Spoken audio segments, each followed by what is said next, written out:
Perkenalkan, nama saya Aninita Ramadhani, dosen perencanaan wilayah dan kota, Fakultas Arsitektur Lanskap dan Teknologi Lingkungan, Universitas Trisakti. Hari ini saya akan melakukan micro teaching dengan judul mata kuliah Pengantar Perancangan Kota. Pengantar Perancangan Kota merupakan mata kuliah pengantar untuk studio perancangan kota di semester selanjutnya. 2 SKS teori, dan mata kuliah ini merupakan mata kuliah yang penting karena mata kuliah ini adalah untuk membuka mindset mahasiswa dari mindset perencanaan kebijakan ke mindset perancangan kota, di mana untuk mewujudkan perwujudan fisik dari hasil perencanaan atau kebijakan yang telah dilakukan. Mata kuliah ini merupakan jembatan bagi bidang ilmu perencanaan wilayah dan kota dan bidang ilmu arsitektur. Assalamualaikum warahmatullahi wabarakatuh. Selamat sore untuk teman-teman semua.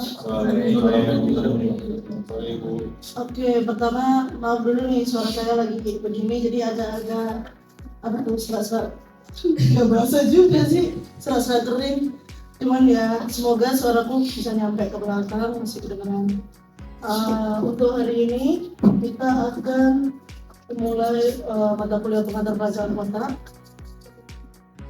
dimana karena ini mata kuliah masih pertemuan pertama, jadi kita akan membantu di pengantar dan definisi tentang morfologi kota ya. Pertama kita bahas dulu mata kuliahnya. Seperti biasa di awal perkuliahan kita berkomitmen dulu, gitu ya, sesama antara saya sebagai dosen dan kalian sebagai mahasiswa. Pertama, metode perkuliahan, jadi bisa materi di kelas atau Zoom. Materi di kelas atau Zoom ini 60-40 ya kemungkinannya, tapi akan lebih banyak di kelas sih. Lalu ada asistensi tugas, kuis, juga diskusi dan presentasi. Karena ini adalah mata kuliah pengantar untuk studio, maka memang kita akan mencoba materi-materinya, teori-teori yang ada di perkuliahan ini kita cobain gimana cara melakukannya, gimana cara mengidentifikasinya, gimana cara menganalisisnya supaya kalian siap nanti waktu studio. Kemudian ada penilaian. Penilaian ini ada tugas individu dan kelompok ya, jadi jangan khawatir kalau di plano itu kan kita semua tahu selalu ada tugas kelompok. 25%, UTS 30%, UAS 40%. UAS ini akan berhubungan dengan tugas kelompok ya. Jadi memang tugas di sini seperti 25%, cuman presentasi tugas akhir itu adalah UAS, sehingga 40% UAS ini juga akan berhubungan dengan tugas kelompok ya. Lalu etika ini kita bicara soal partisipasi, soal kehadiran kalian, tepat waktu dan sebagainya. Jadi etika 5%. Nah, pengumpulan tugas ujian kuis pada Google Drive ya. Tolong komputernya siapa nih? Ya udah ambil, silakan nanti tolong tunjukin ya udah ada. Baik.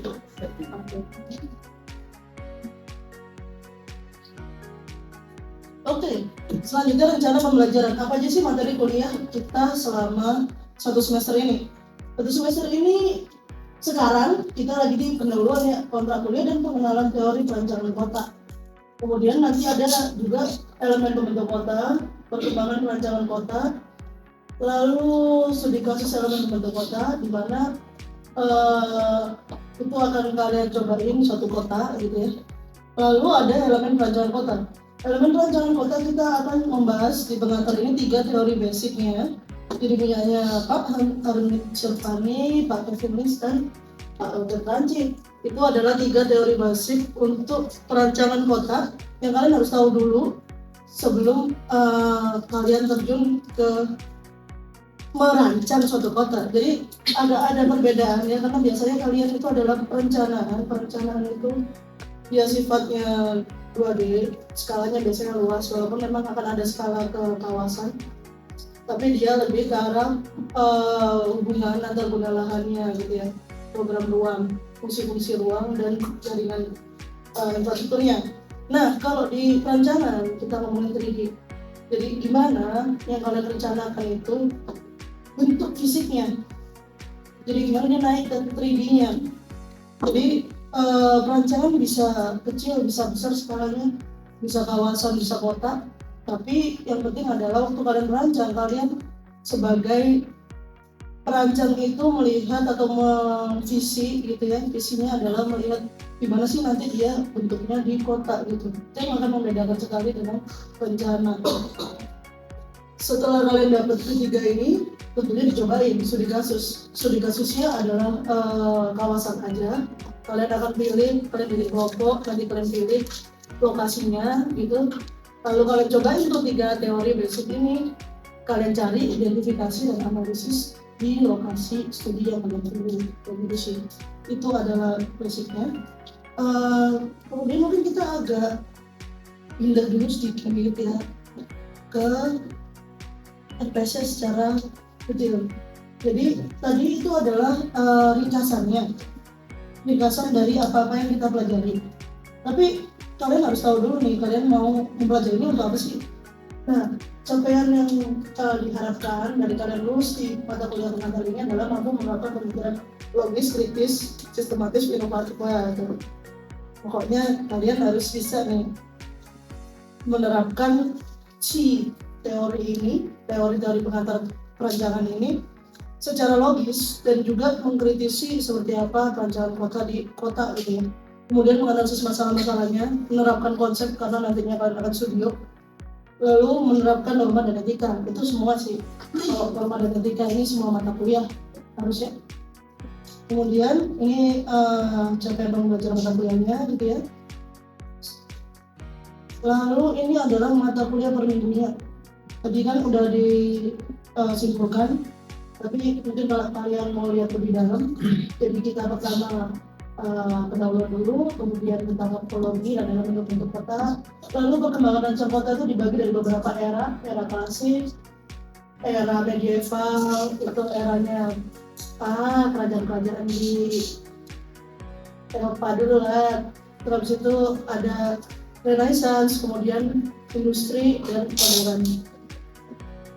Lalu setelah tes, kita mulai ke elemen perancangan kotanya yang tadi 3 teori basic. Pertama Pak Roger Franchik untuk melihat soal figure ground theory dan linkage, lalu ada place theory oleh Kevin Lynch, dan kemudian ada elemen perancangan kota di Hamid Sukari.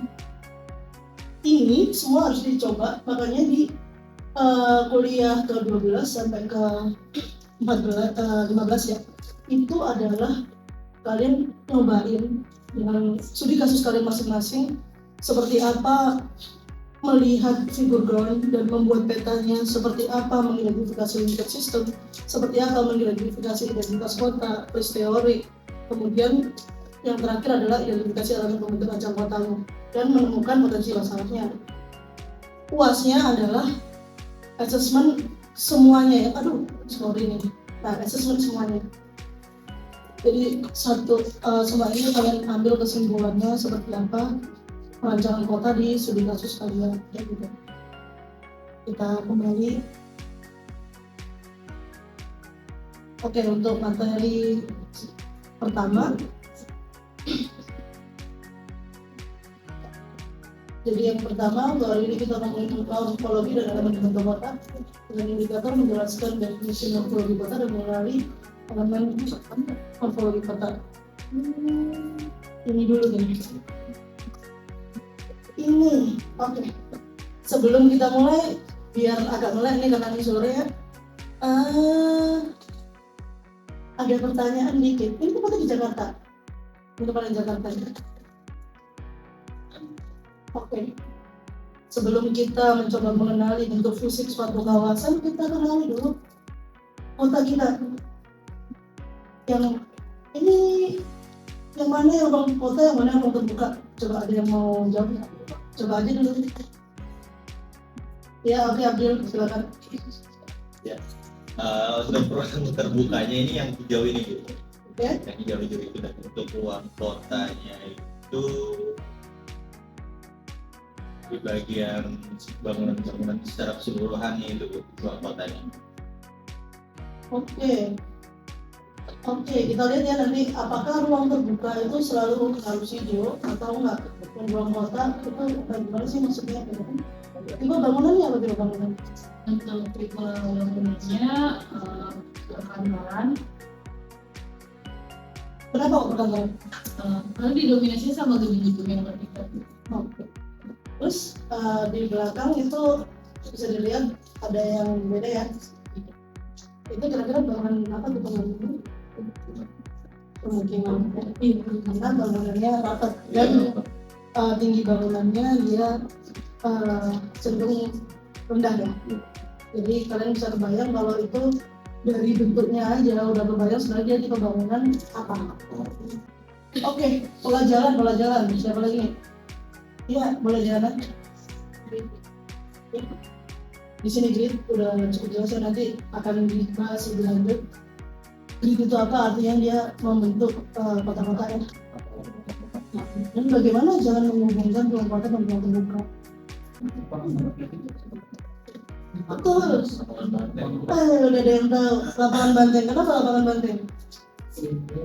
Ya, itu di situ maksudnya kenapa? Apa yang menunjukkan lapangan Banteng? Apa ya? Ibu jalannya hijau atau yang terbuka hijau itu. Oke, benar. Ada podiumnya. Nah, Ya itu. itu tadi ini yang menggambarkan waktu kita lagi ngomongin soal pembentukan fisik kawasan itu dia udah jelas. Kamu lihat tempatnya kayak gini aja udah kelihatan sebenarnya dia apa dan di mana, apalagi kalau ini karena di Jakarta ya, dia cukup kayak untuk warga Jakarta ya kan. Jadi kan kita langsung punya bayangan atau citra bahwa dia adalah kawasan lapangan Banteng.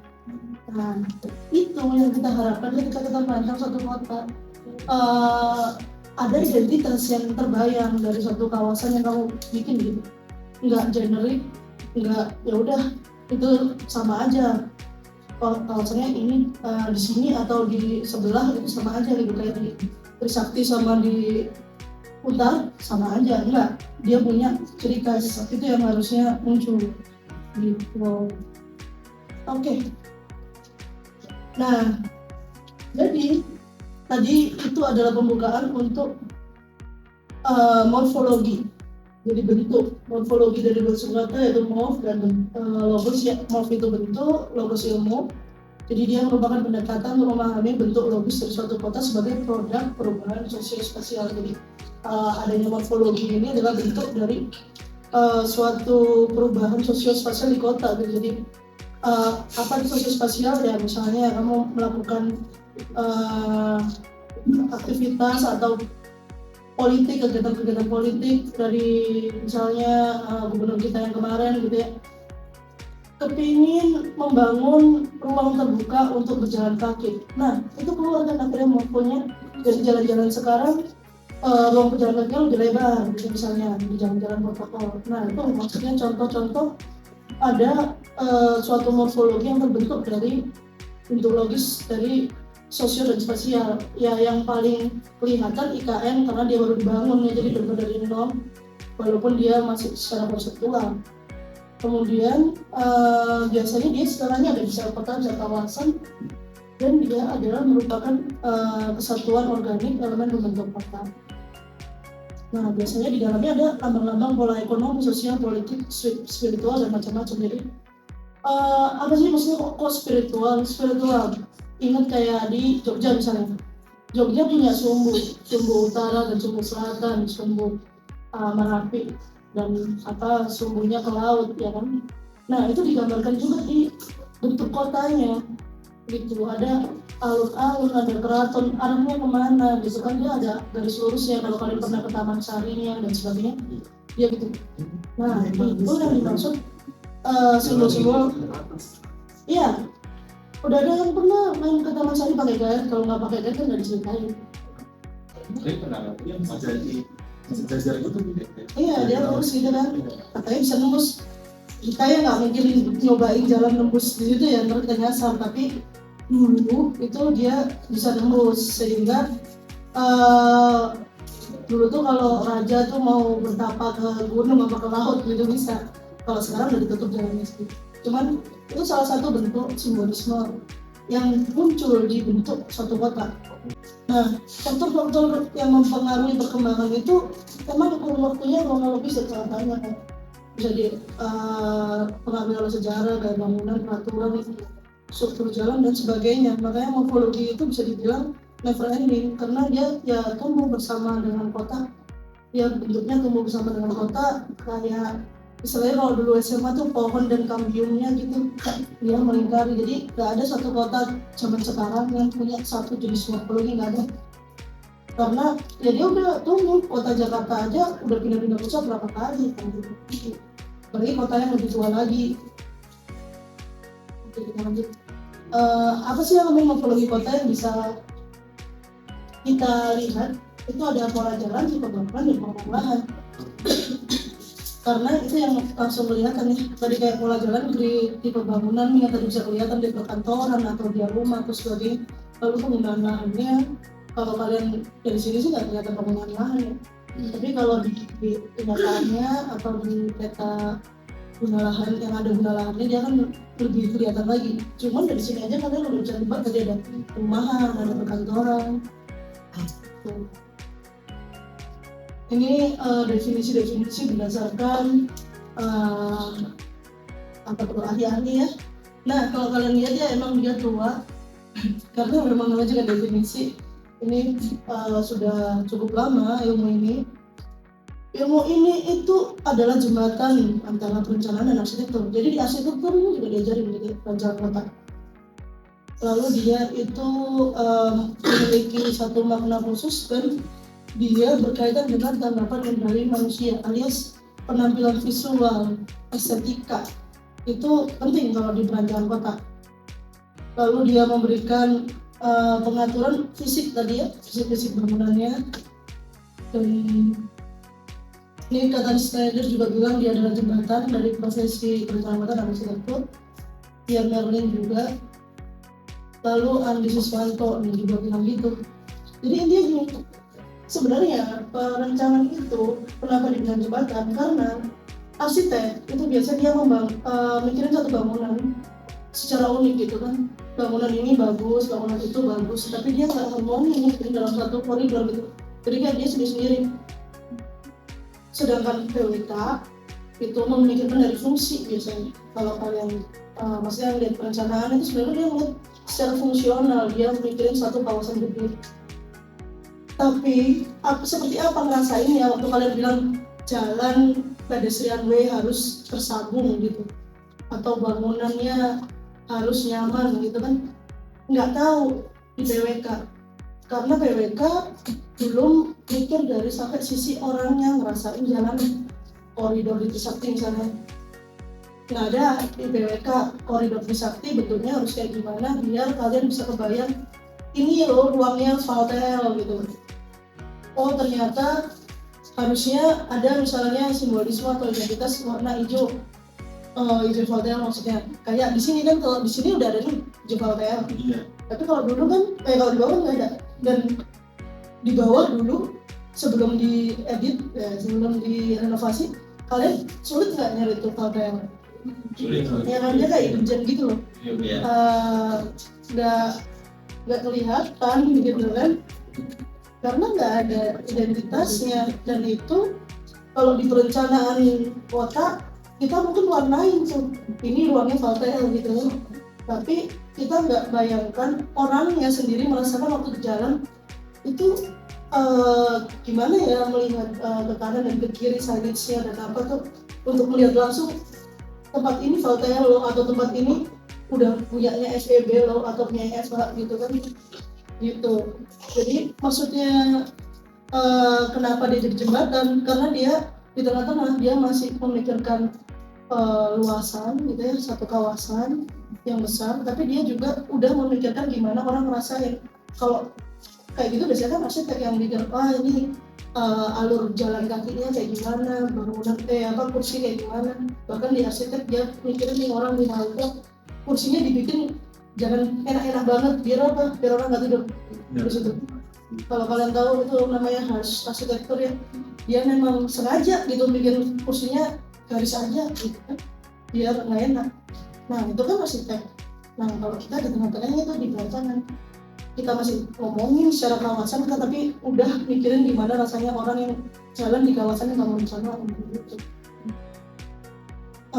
Kemudian ya tadi ya udah banyak yang menyatakan dia merupakan kebijakan kota dalam bentuk fisik ya diulang-ulang nih kata fisik emang. Lalu membuat pengaturan yang harmonis tanggapan dari manusia terhadap lingkungan fisik gitu. Produk perancangan kota ada dua tadi, ruang kota dan ruang terbuka, artinya terbangun dan non terbangun. Kalau bahasa planningnya gitu, terbangun non terbangunnya. Jadi ada dua macam pendekatan perancangan kota, dia sebagai proses dan sebagai produk. Prosesnya dia adalah bagian dari proses perencanaan ya. Kalau kalian bikin master plan, kalau tak pernah tahu master plan ya, atau kalau di ini hierarki perencanaan habis RTRW apa?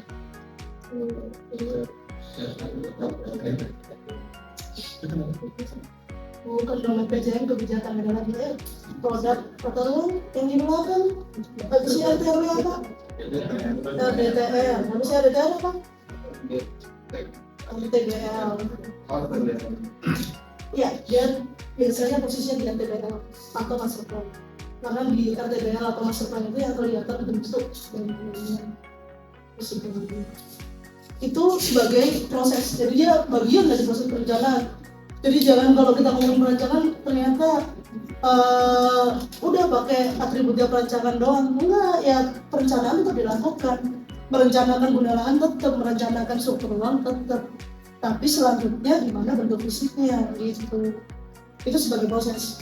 Sedangkan sebagai produk ya tadi kita melihat produknya adalah morfologi kota atau bentuk dari kota.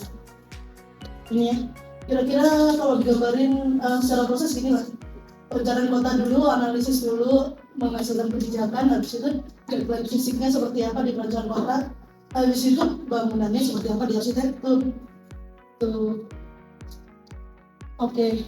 Sebagai produk dia ya tadi ngeluarin dua, urban space sama open space, alias ruang kota, ruang terbuka.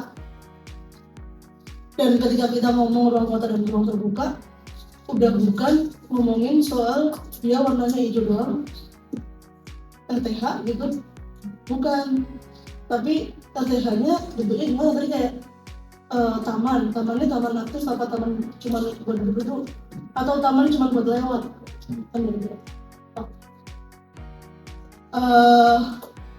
Jadi fungsi atau gimana kamu merasakan si taman, si ruang kotanya itu penting. Dan ruang terbuka itu nggak cuma ruang terbuka hijau ya, ada jalan, ada sungai dan sebagainya. Oke, kita lanjut lagi ke morfologi ya. Morfologi tadi kita udah membahas apa definisinya, lalu perkembangannya juga sudah. Ini keulang. Nah, kita langsung ke sini aja elemennya. Pola jalan tadi ada grid tadi kan yang kita bahas. Nah, grid itu kota-kota kayak gitu. Ada lagi radial konsentris, dia memusat ke satu titik. Itu biasanya kalau kamu ingin menonjolkan satu titik, satu lokasi, kayak kalau di IKN sumber kebangsaan gitu. Ini gambar aslinya nih. Kalau di San Francisco jadi dia super grid ya. Nah kalau yang ini biasanya di pedesaan terus ada tengahnya. Ya kalau ini sih standar sih, nggak ada apa-apa, nggak ada bentuknya. Putrajaya masih Iya, Putrajaya itu salah satu yang radial konsentris. Kenapa dia begitu? Karena dia ingin menunjukkan kan dia pusat pemerintahan loh, pusat banget nih. Bangunan utamanya nih, gitu kan. Oke, lalu ada tipe bangunan. Tipe bangunan itu menuju pada fasad bangunan dan biasanya dia punya bentuk dan fungsional khas ya. Jadi bisa dilihat nih. Ini aku kasih perbandingan aja. Ada Eropa Selatan sama dataran Eropa, Asia Timur, Asia Barat. Lokasinya sama-sama Eropa. Eropa kecil. Eropa tuh kecil tapi selatan sama dataran Eropa dia ada bentuknya beda. Kenapa? Karena kalau Eropa Selatan ini kayak Italia gitu, Yunani, di pinggir laut terang, ya Monaco, banyak cahaya, daerah pesisir. Kalau bisa lihat catnya putih-putih ya sama kayak kita di Pantura catnya warna-warna terang. Oke, kemudian ada bangunan lahan. Kalau bangunan lahan yang seperti kalian udah tahu lah, kita nggak usah bahas sebenarnya. Karena di perencanaan kota di mata kuliah mata kuliah sebelumnya semua udah tahu lah bangunan lahan itu apa. Tapi ingat ada fungsi-fungsi pusat pelayanan di dalam bangunan lahan. Oke, kemudian ini jenis-jenisnya. Jadi dari 3 itu dia bisa membentuk urban sprawl konsentris, memanjang itu dia mengikuti jalan, ya ribuan ini. Mungkin udah kalian juga pernah dapat di pengantar PWK atau di perencanaan kota ya. Lalu ada perkembangan leapfrog itu yang secara sporadis. Dan jenis-jenis bentuknya ada square city, ya untuk yang tidak kompak juga. Speed city, chain city, dan juga scale city itu kota seperti itu. Oke, kita langsung aja ke ke yang tadi ya. Maka kalau kita lihat dari, kita bisa lihat tipe bangunannya tadi perkantoran, dan ketika kalian bilang itu di lapangan banteng, emang iya sih, tapi perkantoran belum pemerintah. Dan apa itu ruang terbuka? Ruang terbuka itu ini termasuk ruang terbuka nih, jangan kan sungai iya betul. Jadi ruang terbuka jangan sampai diartikan hanya TH. Lalu yang penting kalau dari kita adalah perancangan itu merasakan kayak gimana sih kalau posisinya lagi jalan di sini, lagi merasakan ruang terbuka, lagi di dalam sekitar bangunan, merasa terhimpit atau enggak dan sebagainya. Itu. Jadi ini yang akan kita rancang. Kita bikin bentukan fisik dari rencana guna lahan ini. Oke. Ada pertanyaan nggak sebelum ada PRD?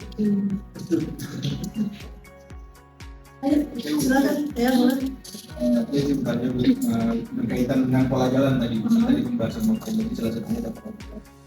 Nah, pada penentuan pola jalan dalam merencanakan suatu kota itu sebenarnya bisa nggak sih kalau misalkan penentuan itu berdasarkan budaya setempat atau efisiensi, atau kalau nggak berdasarkan fungsi, atau bisa tiga-tiganya digabung, atau kalau dipisah-pisah itu bisa atau enggak gitu? Sebenarnya bisa digabung-gabung, malah harusnya digabung, karena kalau mau satu doang sulit ya. Efisiensi jelas, apalagi kalau ruangnya terbatas, kecuali kosong kayak IKN kamu mau bagi-bagi kayak gimana nggak apa. Tapi kalau di tempat yang kayak kita gini, mau dia kolektor atau lokal atau apa sesuai fungsi kan. Tapi kita lihat juga lokasinya cukup apa enggak gitu kan, sejauh mana secara fungsi itu bisa sesuai dengan peraturan.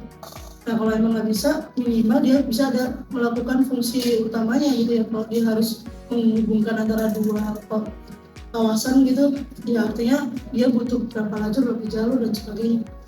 Nah bentuk pola jalannya itu pertama kita lihat dulu pusat-pusat kawasannya. Kamu mau menghubungkan apa dan kamu pengen bikinnya secara praktikal tadi kayak grid, atau kalau grid itu dia praktikal sekali karena dia membagi sesuai dengan blok-blok gitu ya langsung.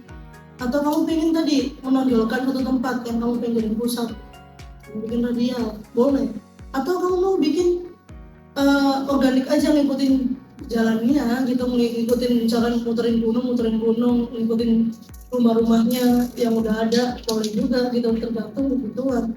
Jadi kita nggak bisa benar-benar cuma milih satu cara gitu dalam masang pola jalan, tapi kita kebayang apa fungsi atau apa tujuan dari kita membagi ruang itu gitu. Jadi yang pertama itu ya kita tentukan dulu nih pola penerangannya mau kayak gimana. Berarti kalau misalkan tadi penentuan pola jalan berdasarkan itu berarti kaitannya sama kayak yang lokasi-lokasi mana yang memang ramai dikunjungi kayak tadi misal kalau misal kayak di Spanyol tuh ada titik lokasi yang memang dia tuh jadi kawasan yang emang seperti ya harus lebih besar gitu kan, dia harus lebih besar, dia harus memusat ke situ, dan itu biasanya tergantung kita juga. Kadang-kadang jalan juga dipakai sebagai estetik ya kan, dari atas kita kelihatan lebih bagus gitu, itu juga ngaruh sih kalau di perencanaan. Jadi bukan cuma secara fungsi, kalau di perencanaan kita tahu dia dibagi secara fungsional aja. Ini waktunya kayaknya udah habis, jadi kalau ada pertanyaan lagi boleh di luar kelas kita sambung lagi diskusinya, dan jangan lupa dikerjain ya guys.